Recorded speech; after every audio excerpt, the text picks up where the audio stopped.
Hello and welcome to The Watering Hole. Thanks for checking out this clip. Don't forget to like and subscribe because that'll make the baby Jesus cry, and I know how much you guys love making the baby Jesus cry. Let's go back to Eric. Oh no, that was the end of it. That was the... Whoopsies. He was at the end the whole time. Okay, article time. So yeah, I think I mentioned I'm not going to be talking about the Supreme Court because fuck them. I don't need to get into that. Other people are going to be doing intellectual stuff. I can just say fuck the Supreme Court. They're a piece of shit. I'm gonna have to play catch up on covering all the Supreme Court decisions since a lot of stuff happened while I was gone. Yeah, no, they just dismantled civil rights while you were gone. Civil Rights Act doesn't matter anymore. So anyway, this was a Hemant Medic article posted yesterday, and I found it interesting because I'm surprised that Hemant didn't reference the later religious landmark study or whatever from Pew. So he's talking about religious switching, and so people are leaving Catholicism, mainline Protestantism, and historically black Protestantism. That's a hard word to say when you're 3 or 4 beers in. I might have had a couple of beers before the show, so I'm a little But bit... you might have forgotten them because of the later beers. Yeah, I'm a little further along in alcohol-wise than I normally am for the show, so my apologies for the slurred speech. Yeah, so people are leaving those faiths at a much faster rate than they were entering, and people joining the ranks of the religiously unaffiliated are, like, that's happening much more frequently than them exiting. Evangelical Protestants, according to the 2015 study, were increasing by a little bit, whereas everybody else was decreasing by either a little bit or a lot in the case of Catholics, because, like, all the kid fucking, I'd imagine, kind of has a negative impact on that number. Look, if your that the kid fucking has a negative impact on that number. If your religion can't survive a little kitty diddling, good. Yeah. Yeah, okay, Steve Weber says Paul is also bending over backward, not scaring away Christians from his content. Yeah, he is actively trying to make content that a Christian can watch and not be like, oh, this is an atheist who's anti-Christian. This is someone who is friendly to Christians, and he's just bringing up good points that are going to make me think. That's what Paul does, and he does it very well. He's fantastic at it. He's very good at speaking from that perspective. Whereas me, I'm just speaking from, I used to be a young earth creationist, and young earth creationism is stupid. So here's how someone who, I like to think that I'm fairly intelligent, so here's how someone who I think is fairly intelligent could fall for this young earth creationism thing, and I'm just going to use what I consider to be intelligent things to turn it down. And one of the brilliant things about our little community of atheists is... like, we all have a slightly different approach, and our various approaches are good for people at different walks in their deconversion process. So Paul is, like, I would say he's more introductory. He's going to engage with the apologetics. He'll engage with the actual apologists, like your William Lane Craigs and stuff. Like you watch the exchange between him and William Lane Craig. Paul engages with Craig's ideas, whereas Craig is like, oh, Paul is just like this angry atheist who's trying to destroy stuff. But then you watch Paul's video and it's like, no, he's not an angry atheist. He's actually engaging with the ideas. And yeah, William Lane Craig is resorting to ad hominem attacks against him because it's all he's got and it's what he's used to. But like, normally he's pretty good at hiding it in sophistry. But, like, he has to, like, be pretty blatant about it with Paul. So, like, that becomes more, like, that's more approachable to someone who is still a Christian. Whereas, like, someone like me who is maybe a bit more abrasive and enjoys more dick jokes and swearing and stuff like that, I'm for people that are a bit more further on in that journey and are, like, maybe looking for the catharsis of, this is fucking stupid. Well, and then when you get to the far end, when you get to the end of the line, that's where you hit Sir Sick. Oh, John. So, yeah, John. I was gonna say there's John there. Yeah, I think Sir Sick is probably a bit more abrasive than John, if I had to. Yeah. Well, because like the thing Because is, like John still engages with the intellectual discussion, whereas Sir Sick, a lot of his, I'm not saying this in a bad way, but like a lot of his stuff is like, well, that's fucking dumb. Let's move on to the next one. yeah, no, like John can sit down with the scholarship, and he can do it well. But also, and now we're not saying that to disparage Sir Sick. He would say the same thing. He'd be like, no, I'm just an idiot that makes dick jokes. Like if Paul's abrasive level is 0 and your abrasive level is 3, John's a 7 and 6 a 9. Yeah. I don't know where I fall into there. It depends on the day. People have told me I gotta collab with Sir Sick. We gotta get Sir Sick on here at some point so we can. Because I've interacted kind of indirectly with him, so like I don't want to be all. I don't want to speak too much on his behalf. But at the same time, like from what I've seen, like this is kind of what he would say. I don't know, but I might be wrong on that. Anyone who watches Sir Sec more than I do, feel free to correct me if I am wrong. Well, of course you're wrong. You're an atheist, and you're angry about it, and you hate God. Sure. So Hemant says anytime you see graphs like this, you should wonder if like there's anything about the study that actually led to this result, because with surveys, like the way they word questions can have a big impact on the results. So he's like, oh, well, that's why it helps if you run a different survey with different methods that find the same results.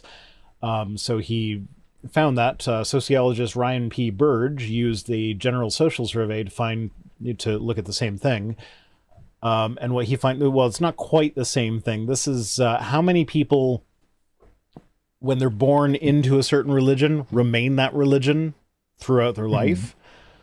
And so they found that over time, evangelicals have gone from like 78% to 73%. Mainline Protestant is 58%. Black Protestant is 87% to 71%, so on and so forth. But basically, every Christian denomination is seeing a decreasing share of people that were born into that religion staying that religion. Whereas the nuns, which is not actually atheist, despite what I titled the video, so sorry for the clickbait. Hashtag sorry, not sorry. The nuns are they're the only group that's increasing. So they've gone from 36% to 66%. And we doubled. Yeah. So now 66%, that's not significant as far as like born into it and staying into it, but all of the people, like of the 27% of evangelicals and 30 some odd percent of mainline, etc., of like all of these other religions, like where are they going when they deconvert? Most of them are going to not affiliated, no religion. Which is definitely more than it used to be. It used to be you were born into if you were born into an a-religious household, you might go to like summer camp with your friend and then come out converted by the end of it and talking to your parents, starting fights. Yeah. Yeah. Now, interestingly, this is something that I didn't expect, and neither did Hammond, I guess, but of the 34% of people who are raised without religion that become religious, about half of them start identifying as evangelical Christians. Which, that seems weird. But also, at the same time, that kind of makes sense, because if you're raised without religion, most people, that's all that is I'm just not going to talk about it at all. Like, they don't really impart knowledge one way or the other. And the evangelicals are the ones that are going to be most forceful in trying to convert people. Yeah, they have the whole point of the evangelical revivals. That's what the word evangelical means. Yeah, so I guess it's agitating, but it's not something that you wouldn't have figured just by context clues in the first place. Yeah, especially if you live in the South.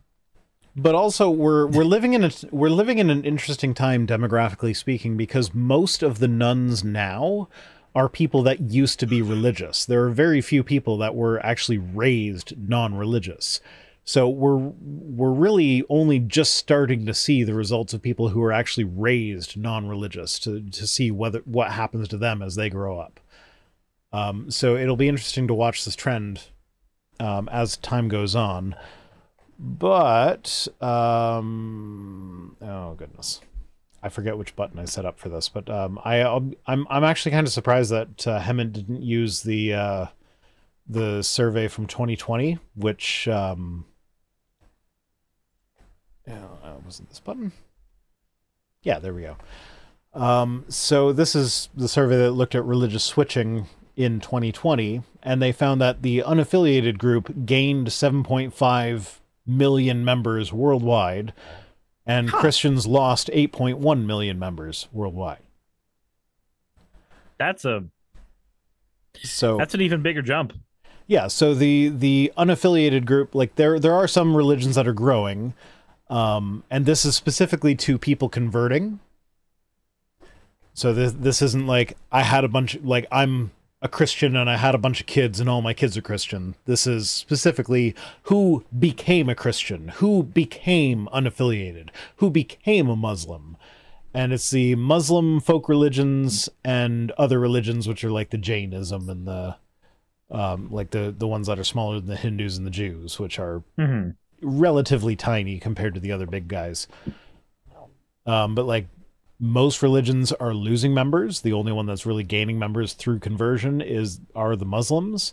And I feel like they're mostly converting Christians, because that's actually a fairly common thing that I've run across in my work, is Christians that have become Muslims at some point. I've only really seen like one or two atheists go the Muslim route. I've seen a couple go no, there was one notable one that I saw go the Muslim route that ended up going to jail for child sexual abuse. Yeah, we're thinking of the same guy. Because I guess Islam is... Specifically, as she was on her period, laid his head in her lap so his ear would be next to the period blood as he was dictating parts of the Quran. I don't know why that is a thing. It feels almost like fetish material.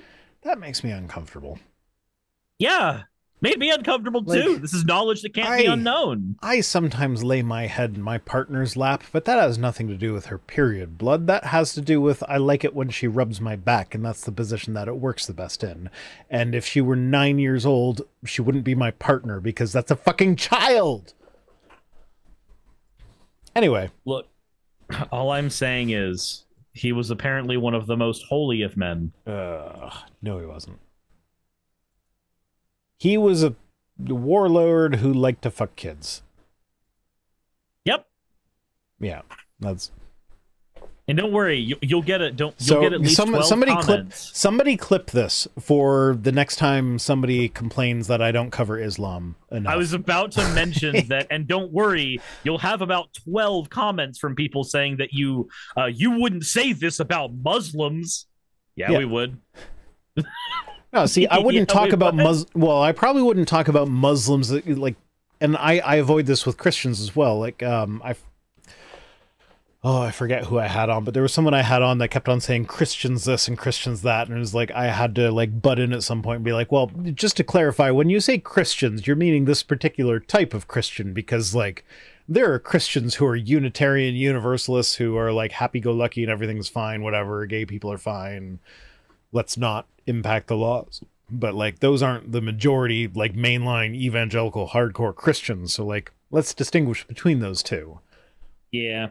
And it's like, it's the same thing with Muslims. Like, yeah, I can say this bad shit about, that is recorded to have been done by the Prophet Muhammad, without saying that all Muslims are bad people who think pedophilia is a good thing.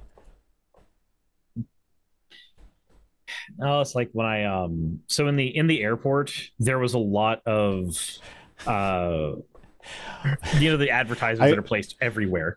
I'm just in my head, I'm like, he's connecting pedophilia to Delta Air out of spite. It was United, but no, not or United, actually. Whatever. Do you like to fuck kids? Fly United. We'll get you out of there in Chile where the Catholic Church can relocate you. Oh, they got a fund for it and everything. No, it was just what. So as we were going through, I think it was the Denver airport, there was a lot of there were a lot of signage everywhere that was basically promoting diversity. That's what it was for. But the way in which they did it, when they had the example of like, speak up and be proud for women everywhere, it was a woman in hijab, and my brain immediately went, maybe not that one, maybe not the forced dress code for patriarchy. So maybe that's not the one you use for women speaking out. Maybe. Yeah.